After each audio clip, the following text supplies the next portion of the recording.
안녕하세요. 캠벨 생명과학 시판 생물 공부 함께하고 있는 이정민입니다.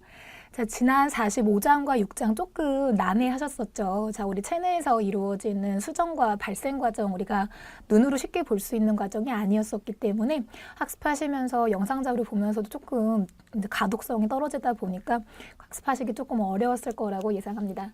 자, 우리 생물학에서 다루는 동물 생리학 분야 중에서 우리가 병에 걸리지 않고 건강하게 생활하는 것도 상당히 중요한 문제이잖아요.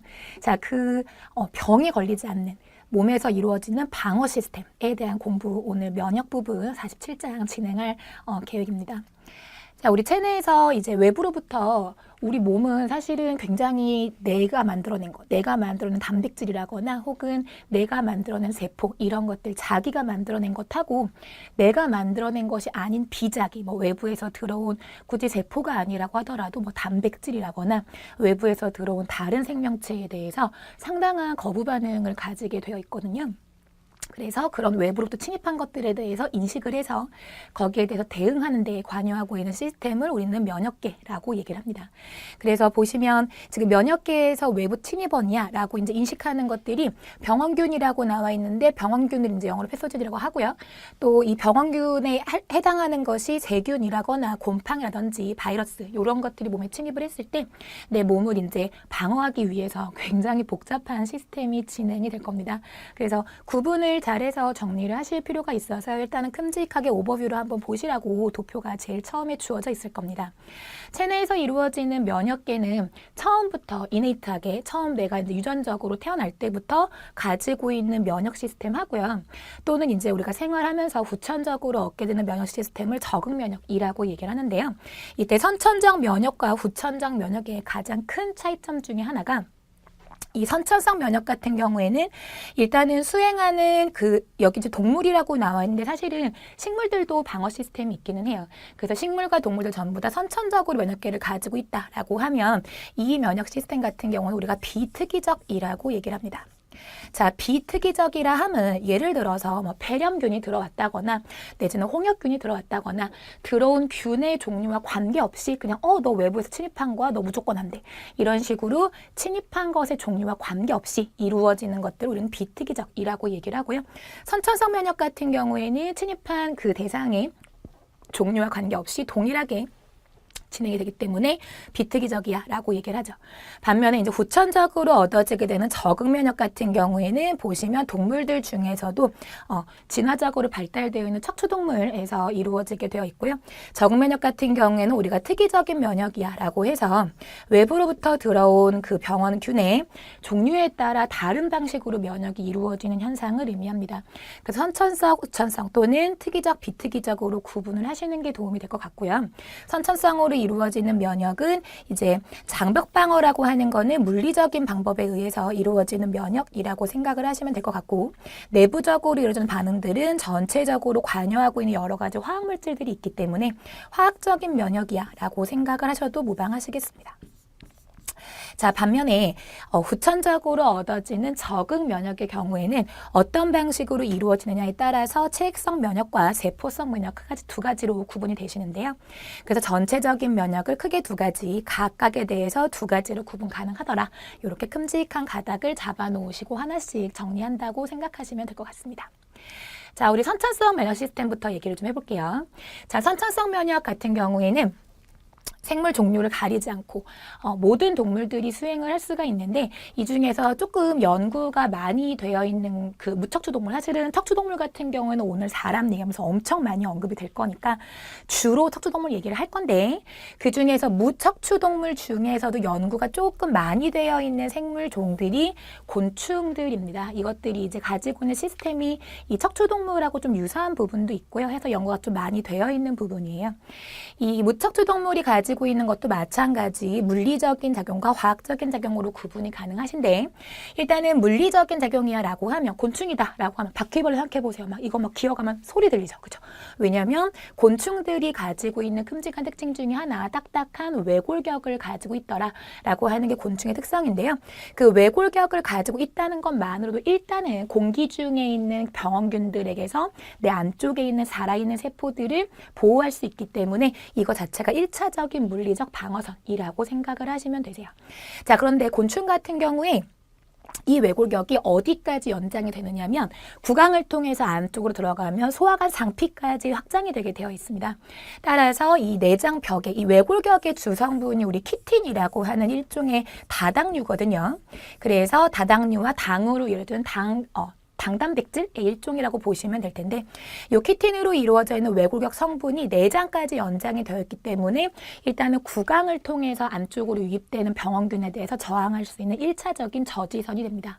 자, 우리가 이제 외부 환경하고 뚫려 있는 공간이 이제 척추동물만 그런 게 아니고 모든 동물들이 구강이라거나 항문 쪽 같은 경우에 외부 환경하고 이제 열려 있다 보니까 그쪽으로 이제 감염이 될 가능성이 높아지거든요. 그래서 그 부분에 대한 물리적인 장벽이 중요하게 작동을 하게 되죠. 그런데 이 곤충들이 가지고 있는 화학적 그 면역 물질 중에서 라이소자임이라고 하는 거, 이거 예전에 제가 앞에서 효소 얘기할 때 몇 번 말씀을 드린 적이 있었던 효소입니다. 이 라이소자임 같은 경우에는 일단 이름을 보시니까는 엔자임 효소인 것 같기는 한데 라이시스 용해 작용을 해주는 효소라고 생각을 하시면 되세요. 그래서 이 라이소자임 같은 경우에는 여기 지금 보시면 세균의 세포벽을 분해한다라고 나와 있는데요. 우리 원핵생물 공부할 때 세균이 가지고 있는 세포벽은 특이적으로 펩티도글리칸이라고 하는 일종의 당 단백질로 이루어져 있는 특이적인 물질로 이루어져 있어서 원핵생물 자체를 보호하는 역할을 한다라고 했었는데 원핵생물을 보호하는 걸 우리가 부셔버리기 때문에 당연히 이제 원핵생물 세균에 대해서는 방어작용을 할 수 있는 물질이 된다라고 보실 수가 있겠죠. 그래서 이 곤충 같은 경우에는 이 라이소자임이 지금 내장벽에 키틴 방어벽이 있으면서 그 내장 안쪽으로 라이소자임이 분비가 되기 때문에 내장에서 혹시라도 감염될 수 있는 세균들에 대해서 저항할 수 있는 물질이다라고 보시면 되고요. 또 한 가지 사람도 마찬가지지만 우리 위장 같은 경우에는 펩신의 작용을 위해서 pH가 낮게 유지가 되잖아요. 이 곤충들도 마찬가지로 소화기관이 낮은 pH를 유지하고 있기 때문에 이것들도 마찬가지로 외부로부터 들어온 세균에 대해서 저항할 수 있는 환경이 됩니다. 자, 그런데 이 정도만 얘기를 하면 뭐 그냥 우리하고 별 다를 거 없는 것 같은데 이런 생각이 드시잖아요. 그쵸? 자, 제가 척추동물하고 곤충이 가지고 있는 면역 시스템 중에 유사한 부분이 많이 있다라고 말씀을 드렸었는데요. 우리 순환계 쪽에서 곤충들이 가지고 있는 순환액을 우리는 이제 혈액이라고 하지만 곤충들 같은 경우에는 개방순환계를 가지고 있기 때문에 심장을 빠져나와서 체액과 섞이는 그 액체를 혈림프액이라고 얘기를 했었어요. 근데 우리도 혈액 속에 혈구 있고 림프액 속에 림프구들이 있었잖아요. 오늘 그 림프구들 얘기 조금 자세히 할 건데 이 곤충들 같은 경우도 혈림프액 안쪽에 헤모사이트라고 하는 일종의 혈구와 같은 세포를 가지고 있습니다. 이 헤모구가 사람이 가지고 있는 혹은 척추동물이 가지고 있는 백혈구와 유사한 역할을 해준다라고 생각을 해주시면 되시겠어요. 자, 그래서 이 헤모구라고 하는 것들이 면역을 담당하기 위해서 중요한 활성, 파고사이토시스, 식세포 활성을 가지고 있다라는 건 여기 지금 보이시는 게 헤모구라고 하시면 헤모구가 병원균하고 접촉이 됐을 때 그 내포작용을 통해 세포 안쪽으로 가지고 들어오죠. 여기는 지금 식포라고 되어 있는데 이 방식으로 세포 안쪽으로 끌고 들어왔을 때 우리는 소낭을 1차 엔도솜이라고 한다고 제가 언제 말씀드렸었냐면 저기 앞쪽에 세포 구조할 때 라이소좀 얘기할 때 제가 잠깐 말씀을 드린 적이 있었을 겁니다. 자, 그래서 1차 엔도솜을 형성을 해서 외부에 있었던 병원균을 내포작용을 통해 세포 안으로 가지고 들어오면 내 세포 안쪽에 있는 이 라이소좀하고 이 둘의 주머니가 융합이 이루어지게 되죠. 이렇게 리소좀하고 1차 엔도솜의 융합으로 이루어진 이 구조를 2차 엔도솜이라고 얘기를 하고요. 이 2차 엔도솜이 형성이 되면 이제 병원균은 큰일 난 거죠. 왜냐하면 라이소좀이라고 하는 거는 이 안쪽에 200여 종이 넘는 가수분해 효소를 가지고 있기 때문에 아무튼 뭐가 됐건 간에 이 세포 만드는 건 전부 다 분해가 돼버릴 겁니다. 그래서 이 2차 엔도솜 안쪽에서 가수분해 효소에 의해서 이 외부로부터 들어온 병원균이 분해가 돼버리게 되면 분해된 산물을 외부로 세포 외 배출 작용을 통해서 바깥쪽으로 빼내는 방식, 이렇게 되면 이제 노폐물이 배출돼 버리겠죠. 그렇죠? 이런 방식으로 이제 식세포 작용을 통해서 균을 제거하는 게 가장 이제 곤충이 가지고 있는 딱 하는 거 보면은 우리 뒤에 가서 보시겠지만 사람이 가지고 있는 식세포들 혹은 대식세포들 이런 것들이 하는 기능하고 아주 유사합니다. 그래서 곤충들도 이제 요 기능을 할 수 있는 해모구가 있다라는 거고요. 이 해모구 같은 경우에는 우리 뒤쪽 가시면 배우실 텐데 앞에서 사실은 선천적 방어작용의 공통적인 특징으로 얘기할 때 이게 항미생물 단백질이라고 하는 게 있었어요. 해모구가 지금 보시면 병원균을 제거를 한다거나 외부로부터 들어온 병원균이 있는데 그 병원균 같은 경우에 사실은 이 작용으로 식세포 작용을 할 수 있으려면 외부로부터 들어온 병원균의 사이즈가 조금 작아야 돼요. 원핵세포처럼 세포가 한 개던가 작은 세포로 되어 있는 병원균이 들어왔다라고 하면 이 방법이 가능한데 침입한 균이 있는데 이게 좀 크다. 이게 원핵세포가 들어온 게 아니고 진핵세포 다세포 그 생물이 침입을 했어. 라고 하면 그걸 제거하는 건 식세포 조금 어렵거든요. 그래서 이런 것들을 제거하기 위해서는 이 헤모사이트가 화학물질을 분비하게 되는데 이때 분비되는 화학물질도 항미생물 펩타이드의 한 종류라고 생각을 하시면 되세요. 그래서 이런 식으로 항미생 펩티드라고 하는 짧은 폴리펩타이드 조각을 분비를 해서 이걸 가지고 병원균이나 기생충에 대해서 용해시키는 작용을 하기 때문에 해모구가 곤충의 그 면역작용을 수행하는 결정적인 역할을 한다라고 보실 수가 있을 것 같습니다. 그래서 제가 지금 말씀드렸던 항미생 펩타이드 화학물질이라고 나와 있죠. 그래서 이것이 이제 기능한다라고 하는 걸 알아볼 수 있는 실험이 지금 요 실험인데요. 지금 보시게 되면 초파리 곤충이죠. 여기 지금 초록색으로 번쩍번쩍하는 것이 녹색 형광 단백질이라고 해서 이거 그 해파리한테서 추출한 단백질입니다. 우리가 그 녹색 그 해파리 형광 해파리에서 추출한 형광 단백질 유전자를 굉장히 표지체로 많이 사용을 하는데요.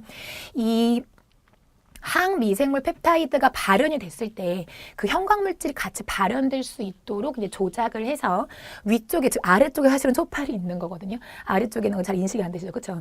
위쪽에 있는 초파리 같은 경우에는 아무튼 위에 거든 아래 거든 둘 다 이제 항미생 펩타이드가 발현이 됐을 때 형광물질이 나타날 수 있도록 조작을 해놓은 상태인 건데 위에 있는 거는 외부로부터 세균을 주사하고서 일정 시간이 흘렀을 때 전체적인 몸속에서 항미생물 펩타이드가 전부 다 발현됐다라고 보시면 되는 거죠.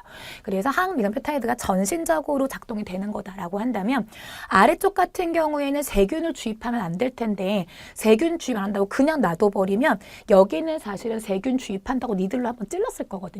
그런데 그거 얘는 니들로 찔렀고 얘는 니들로 안 찔렀기 때문에 아무런 반응이 안 나온 거야. 이렇게 시비가 붙을 수 있으니까 아래쪽에 있는 초파리 같은 경우에는 니들로 찌르는데 세균을 넣어주진 않대. 그렇게 해서 장치하게 되면 아래쪽 같은 경우에는 항미생물 펩타이드가 발현되지 않는 현상이 나오더라. 그래서 항미생물 펩타이드가 곤충에서 면역기회를 수행하는 데 핵심적인 역할을 하더라라고 생각할 수가 있을 겁니다.